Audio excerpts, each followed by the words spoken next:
Good morning. Thought I'd change up the scenery a little bit today because it's so beautiful outside. Everybody should go outside today. Take a nice, long, beautiful walk. It's good for the mental health. Just wanted to share something with you that I was thinking about this morning. It's an oldie but goodie.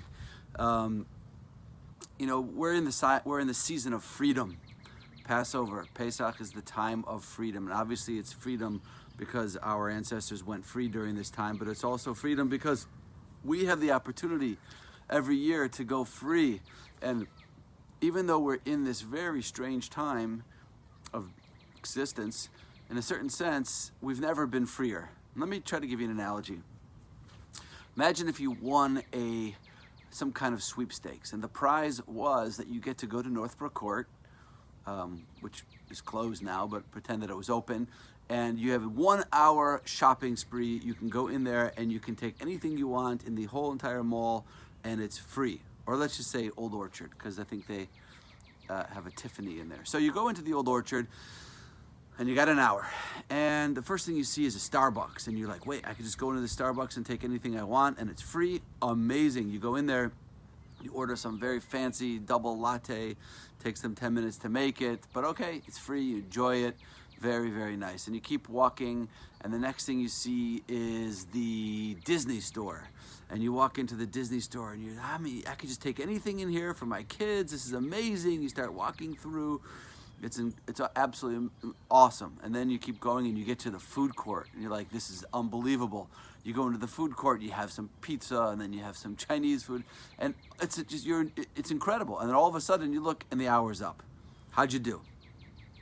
Well, pretty poorly, because you kind of just got sidetracked by all the counterfeit pleasures that were available. Now imagine, same scenario, you win the same exact sweepstakes, but you walk in there and the Starbucks is closed, and the Disney store is closed, and the food court is closed. In fact, everything is closed except for the only thing that's open is the Tiffany, and you see a sign that says, points you in the direction. So you go, you run over there, you open the door, you walk in, you take out your bag, and you spend an hour loading it up with diamonds, jewels, and valuable, amazing, precious jewelry. How'd you do this time? Much, much better. Now, are you going to complain the second time around? Well, it wasn't fair. I didn't have any freedom. All the stores were closed. There was only one option available to me. Of course not, because we make a mistake. We think that freedom means options. The more options, the freer I am. But the reality is, it's not always that way. The truth is that sometimes having less options makes us more free. You know, it's an incredible thing. Have you noticed this?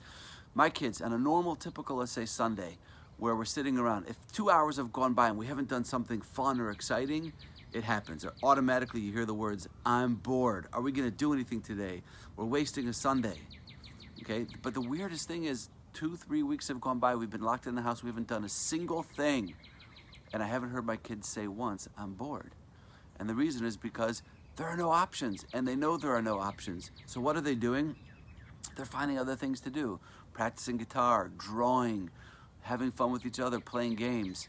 Sometimes it's the options that make us slaves, and it's the lack of options that actually liberate us.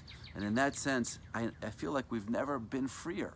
I know it sounds weird because there's so little we can do, but in a sense, there's so much that we can do, because all those distractions and all those counterfeit pleasures, the food courts, the Disney stores, the Starbucks, they're all closed, and we can focus on what really matters, developing ourselves, figuring out who we want to be, taking out that to-be list that I spoke about, and thinking about that and who we want to be. That's freedom. That's what real freedom is all about. That's what Pesach is all about. Take advantage of it. It's not going to be here forever, and I promise you, you're going to look back and when it's all over and we're back to our crazy lives with all of our options and everything going on, and a certain part of us is going to miss this. A certain part of us is going to feel sad that this is no longer our reality. So take advantage of it. Grab this freedom opportunity while it's available.